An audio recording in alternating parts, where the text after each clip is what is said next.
yang dikorbankan harus tetap Ismail.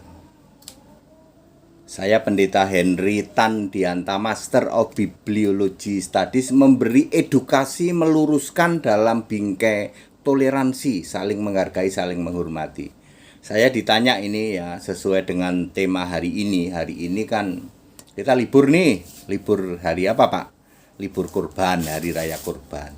Lalu saya ditanya, Pak Pendeta Hadir, ini pertanyaan lama sih, Ishak atau Ismail? Saya menjawab, harus tetap Ismail. Ya.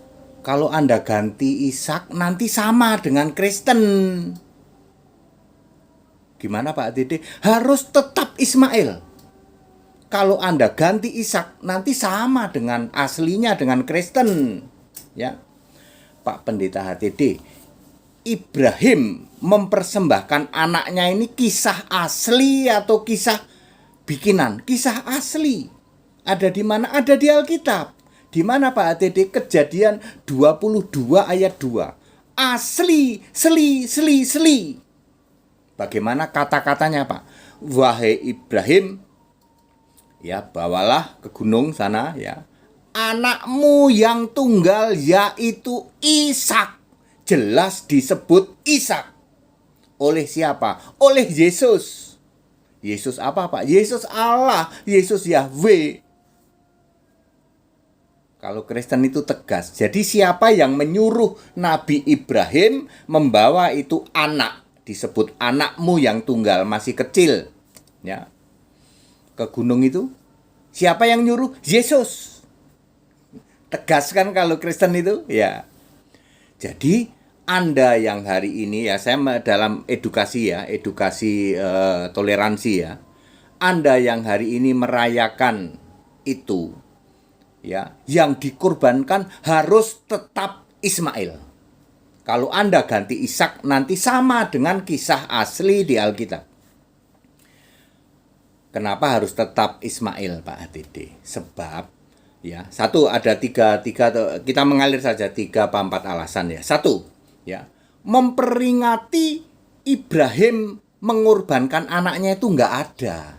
Nggak pernah dikenal namanya memperingati korban, ya, mempersembahkan korban, mengganti dengan binatang, ya, korban binatang untuk memperingati Ibrahim mempersembahkan anaknya, itu nggak dikenal.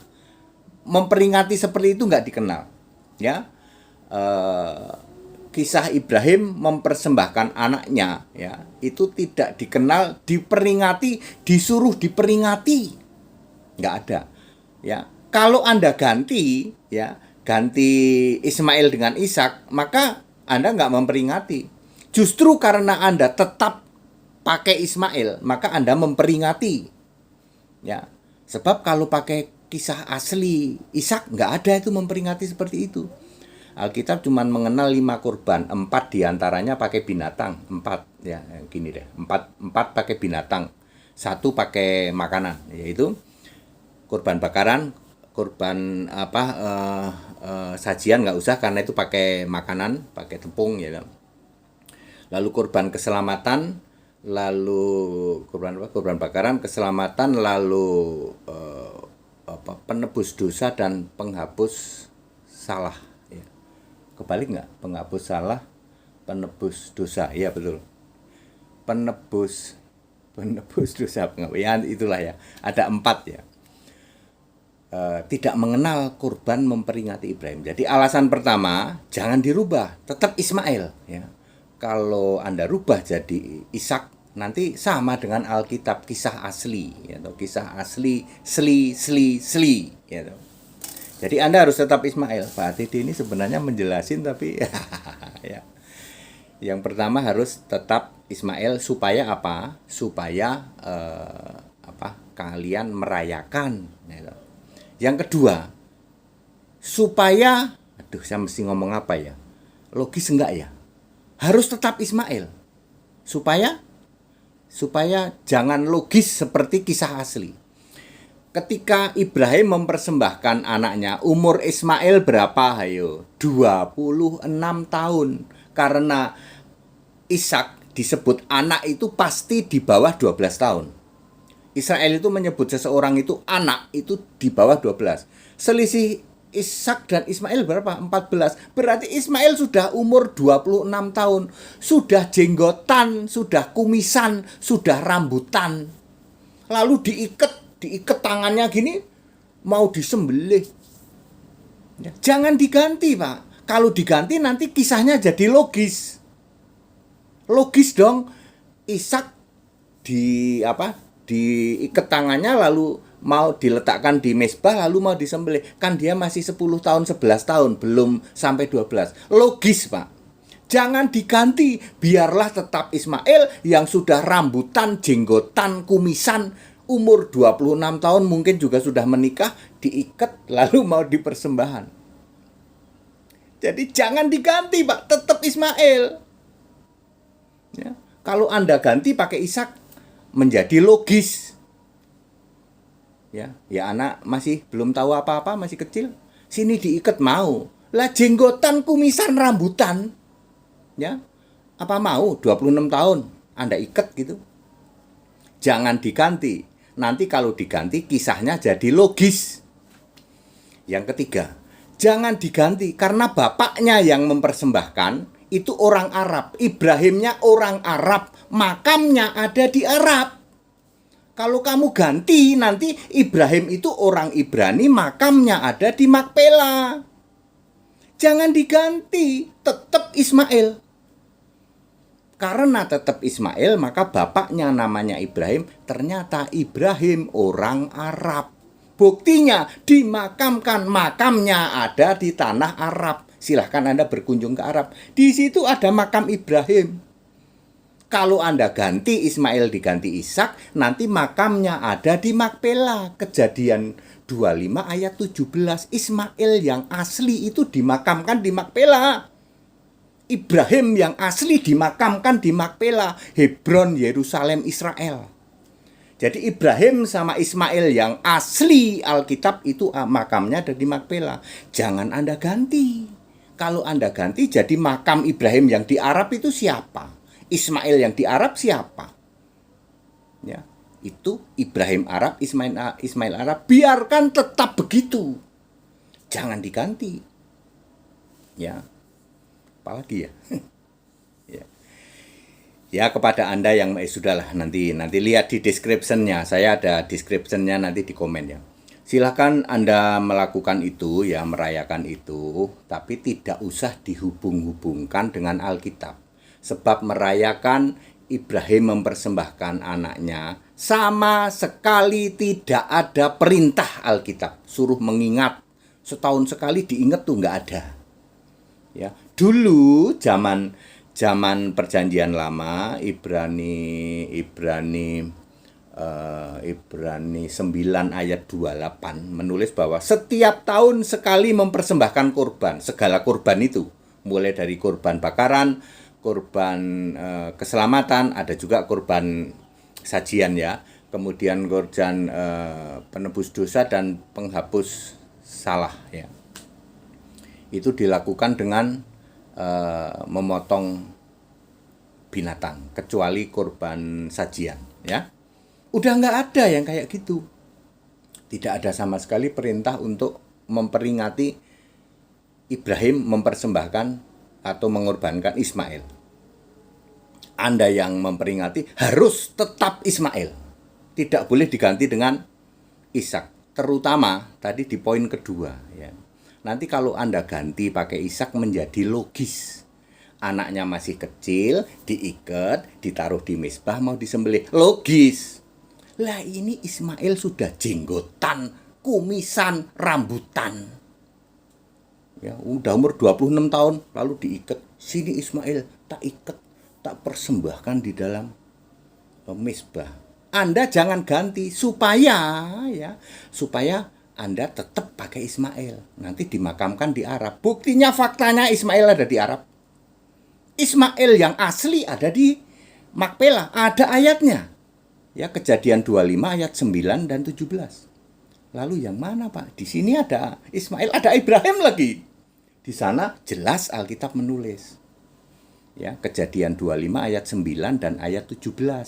Ayat 9 itu Ibrahim dimakamkan di Makpela. Ayat 17 Ismail dimakamkan bersama dengan leluhurnya. Leluhurnya siapa ya? Ibrahim. Ibunya juga ada di situ. Sarah ya, bukan Hagar ya. Di samping itu Ismail nggak memenuhi syarat karena Ismail itu punya adik, bukan anaknya yang tunggal. Ismail bukan anak tunggal. Baca Galatia 4 ayat 25. Galatia. Ya betul. Galatia 4 ayat 25. Hagar itu tetap jadi hamba bersama anak-anaknya. Loh, anaknya Hagar nggak cuma Ismail, betul. Walaupun pembantu, tetapi Ibrahim ini tetap sering nengok. Maklum, walaupun pembantu kinyis-kinyis, masih muda. Jadi nambah itu adiknya Ismail. Jadi Ismail tidak memenuhi syarat, dari umur pun tidak memenuhi syarat. Ini saya bicara Alkitab ya. Anak tunggal nggak memenuhi syarat. Disebut anak nggak memenuhi syarat sebab sudah kumisan, jenggotan, rambutan. Maksudnya apa coba? ya kan clear lah. Kumisan, jenggotan, rambutan. Tapi saudara-saudaraku, tetaplah Anda memperingati itu. Cuman jangan menghubung-hubungkan sama Alkitab. Kagak ada hubungannya sama sekali. Nanti malah kalau Anda hubungkan dengan Alkitab, loh ini kisah aslinya seperti ini toh, tertulis di Alkitab. Berapa ribu tahun sebelumnya. Kitab Kejadian itu ditulis Musa 1500 tahun sebelum Masehi. Jadi bedanya 1500 tambah 1200, 2700, hampir 3000 tahun bedanya. Kisah Ibrahim mempersembahkan anaknya Ishak gitu, dengan silahkan Anda ya, yang dipersembahkan Ismail. Harus tetap Ismail, Pak. Supaya Anda tetap memperingati begitu ya. Ya kita semua yang Kristen tahu, kita menghormati saja ya. Kita menghormati, tapi kalau ditanya kita bisa jawab. Ini seperti HTD nih. Kalau ditanya bisa jawab. Tidak usah pakai menjelek-jelekan ya toh. Dipisah saja, tetaplah Ismail supaya Anda tetap itu. Faktanya juga seperti itu. Tidak ada dalil Alkitab, tidak ada, suruh memperingati itu tidak ada. Lalu harus anak harus di bawah 10 tahun. Ya, yang paling pas ya Ishak. Karena Ismail sudah jenggotan, rambutan, kumisan ya toh. Kemudian anak tunggal. Ismail tidak memenuhi syarat anak tunggal ya, tapi nggak apa-apa, itu silahkan Anda yakini. Wong Anda juga punya kuburannya di Arab, ada kuburan Ibrahim, ada kuburan Ismail, Nabi, ya silahkan ya toh. Kalau di tempat kami di Alkitab Ismail bukan Nabi, sebab Allah tidak berkenan. Kejadian 17 ayat 13-14 kalau tidak salah. Aku tidak berkenan ya. Keturunanmu adalah Ishak. Ini jawaban tegas dari Allah loh. Ya. Ibrahim meminta Ismail aja, Pak. Ya, Pak, Ismail aja Allah ya. Ya Allah, Ismail aja yang jadi keturunanku. Enggak, kata Allah. Tidak, tapi harus dari anakmu, dari istrimu Sarah itu, ya. Kita Indonesia, kita Pancasila. Jadi saya ulangin ya, harus tetap Ismail. Anda yang merayakan kurban ya, merayakan hari kurban ya, yang dikurbankan harus tetap Ismail. Kalau Anda ganti jadi Ishak, menjadi nanti kisah yang logis di perjanjian lama Alkitab. Kita Indonesia, kita Pancasila, toleransi harus, keberagaman wajib disyukuri, bersahabat dengan beda iman itu bisa. Kalau toh dalam kehidupan sehari-hari kita mendapati kenyataan, loh kok keimanan kita tidak sama, enggak apa-apa. Ya, kita bisa saling toleransi, saling menghargai. Penjelasan seperti ini tidak Anda dapatkan di luar sana. Di luar sana kalau ditanya gini, kecenderungannya menghakimi. Ya, menghakimi, kamu salah. Begitu. Ya, kalau HTD jawabnya silahkan Anda tetap di sana supaya Anda punya alasan. Saya jelaskan yang di sini Alkitab juga. Ini yang di sana itu silahkan Anda itu, karena Anda punya dasar juga ya toh. Ada makamnya di situ ya, di Arab ada makamnya Ibrahim. Soal ini Ibrahim berbeda dengan Ibrahim di Alkitab yang jelas-jelas makamnya di Makpela. Itu soal lain. Kita tidak usah memperdebatkan itu. Silakan Anda yakini. Di situ Anda punya nabi namanya Ibrahim, namanya Ismail. Makamnya ada. Ya. Seperti itu ya. Clear? Ya, sekali lagi ini dalam bingkai Indonesia Pancasila, toleransi, saling menghargai, saling menghormati. Salam Pancasila, merdeka, Ganjar. Segala hormat kemuliaan untuk Yesus Kristus, satu-satunya Allah yang benar. Haleluya, amin.